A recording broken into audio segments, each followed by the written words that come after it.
So tonight we're going to learn Unit C11, which is the mean value theorem.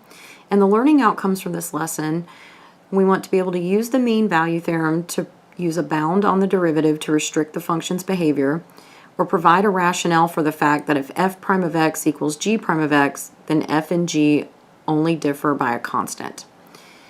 So advice for learning the outcomes. Informally, the mean value theorem says the following. When a function is sufficiently nice on the interval from a to b, the secant slope from a f of a to b f of b is equal to the tangent slope at some point where c is between a and b.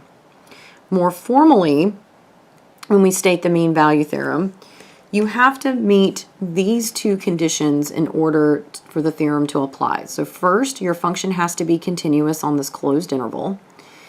It has to be differentiable on the open interval, so not at a and b, but everywhere in between.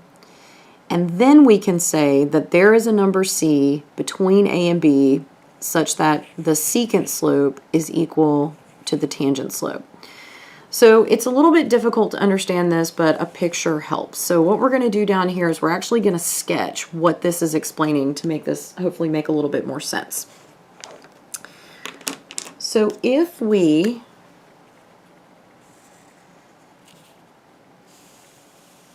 have some arbitrary function in the xy plane.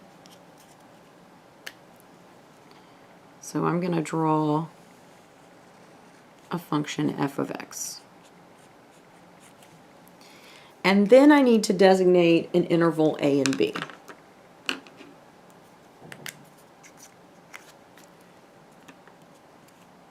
So here's some value a, and here's some value b. So if I plug a into my function, right, I get this point, and this is the point, right, a f of a. If I plug b into my function, this is point b f of b. So if I kind of go over here to my y-axis, right, I can see that this is the y value f of a. If I go over here, this is the y value for point B. So then, if we look at the secant slope is the slope of the line between these 2 points. So I'm going to get my ruler, and I'm just going to connect these 2 points across. So the slope of this line has some value m. So if I go back to my formula here, to calculate the slope of that line, I would calculate using this formula, right? The change in the y values over the change in x values.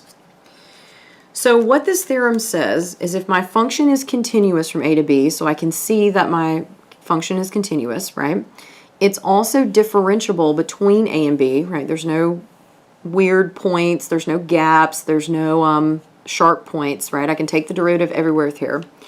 Then I am guaranteed that there is a tangent slope on this graph that is equal to the slope of the secant line. So remember, lines with the same slope are parallel.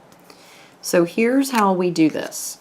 If I take my ruler and I line it up so there's my secant slope, and I move, and I'm actually going to do it this way so we can actually see it a little bit better. So I'm going to line my ruler up, and then I'm going to glide it down until I see a point where that line of that same slope is now tangent. So I'm going to go about right there.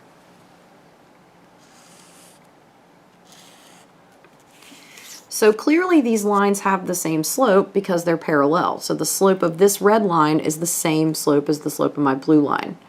But because this line is tangent to my graph, that is the same thing. The tangent slope is the derivative. So that would be this side. So what we're saying is these are equivalent statements. Now if we look at where this line is, and I kind of trace it back down to the x-axis, this is what we mean by C. So there is some value C between the original A and B that I picked such that the tangent slope at that location is equal to the secant slope. So in the past, what we've done is we've taken a secant slope when we did the definition of the derivative. We then applied the limit process to it. So we would start with a line like this, apply the limit. Our point A would stay fixed, and we would take the space between A and B and we would let that go to 0. So this point would essentially slide down the curve until it was almost right on top, and we were actually finding the tangent slope at that exact location. What this is doing is we're saying, well, we're going to find a secant slope first, and then we're going to find the value of x that corresponds and gives us the tangent slope that is the same. So it's sort of like doing the process in reverse. Rather than starting with a secant and turning it into a tangent, and those slopes do not always equal, here we're going to pick a desired slope and then try to see if we can find the location on the graph where that tangent line exists.